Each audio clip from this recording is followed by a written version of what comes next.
was fortunate enough to grow up on a solar-powered organic farm in rural Cornwall, Connecticut. Started in 1980, Ridgway Farm produces a diversity of crops, ranging from heirloom tomatoes to maple syrup and bacon. My experiences caring for livestock, tending to vegetable gardens, and forests of maple trees has fostered a deep passion for agriculture. My time at Dickinson College has forced me to think critically about many environmental issues, culminating with a semester-long analysis of humans' place in nature. Throughout my time here, I have continued to be drawn to agriculture, in particular, how it represents a unique relationship between humans and the natural world. Hoping to gain greater understanding of these issues, I reached out to professionals at Dickinson who have devoted their careers to the agricultural field. I'm Maggie Douglas. I'm an assistant professor of environmental science. Hi, I'm Matt Steinman. I'm the assistant farm manager here at Dickinson College Farm. Agricultural systems are kind of irreducibly both natural and unnatural in the sense that they are highly influenced by humans. There's no question about that. They're designed for a particular purpose, which is producing food. At the same time, they're absolutely connected in essential ways to all sorts of natural processes, right? So the water cycle, the carbon cycle, the activities of a huge biodiversity of organisms, agriculture would be absolutely impossible without those things. We have a lot of input into the ecosystem. We can't completely dominate the landscape. There are insects and weeds and benign species that come and go, whether we like it or not. So we're really interacting with nature, and it makes it challenging, but it also makes it interesting.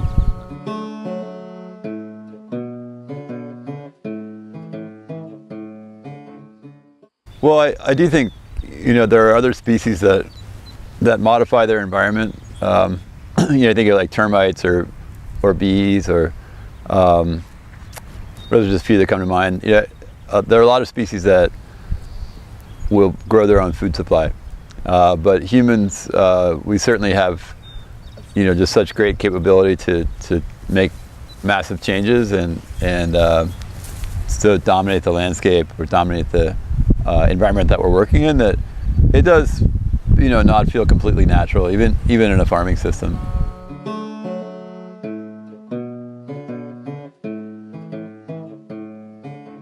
So just to give you one example, there's a very lively debate in agricultural science that's called land sparing versus land sharing.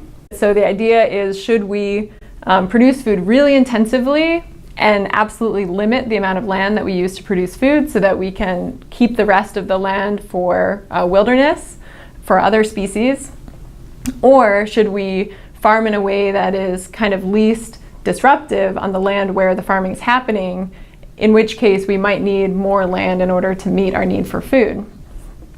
And so, that debate itself, I think, really has to do with these different perspectives. The folks who are drawn to land sparing tend to think that agriculture is kind of irreducibly unnatural and is going to involve, just tremendous change that, if we're honest with ourselves, then we just have to kind of own up to that and limit the damage, right? Whereas people who are drawn to land sharing tend to believe that there is a way to do agriculture that is more compatible with the needs of other species, and that if we develop those approaches, then maybe we can, both use the land for human needs and at the same time save space for other creatures. Well, I know that there are many different types of farming, and there are different ways of doing agriculture. So when we compare kind of the extremes of monoculture production system, imagine, if you will, just this whole area that we're farming on now used to be just corn at one time, or corn or soybeans, and the neighbor would rent this farm and planted 40 or 50 acres of corn at a time, and that wasn't a very diverse landscape. So we're doing polyculture. We're not a micro polyculture. We are using machinery to do our farming, but we have a lot of biodiversity in the field, and so it does start to feel like nature.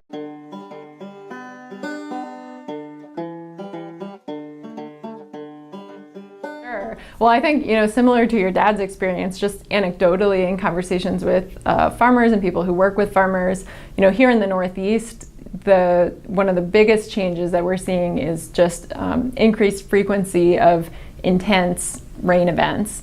And certainly here in this region, last summer was one of the wettest summers ever, which was tremendously challenging for vegetable growers and a lot of other farmers. So I think the biggest thing I noticed is the weather seems to be getting a little bit goofier. We can't quite count on things to be normal, and it's a gradual change over time.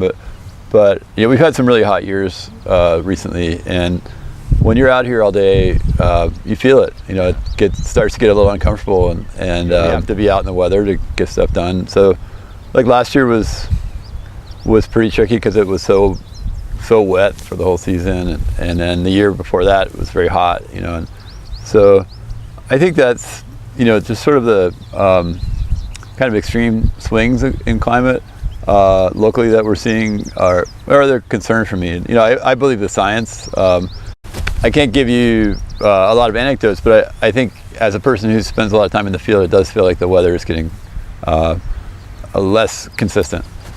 Definitely.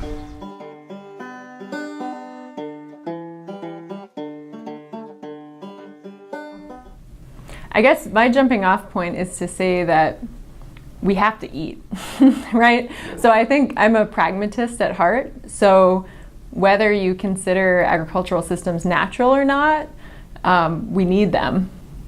I really encourage people, after this class, to continue to go outside and, get out on a farm. If you're stressed out and, life in your work or your family, what have you, is making it tense, go help out on a farm somewhere. And, that can be tense too, but it's really grounding to get your hands in the dirt. In conclusion, agriculture mirrors the complexity of humanity's relationship with nature. While agricultural practices can be viewed as unnatural and manipulative, they are necessary and create human connections with the natural world. Looking forward, mankind must expand its focus to climate mitigation for agricultural systems due to changing climatic patterns, which are already negatively impacting crop production.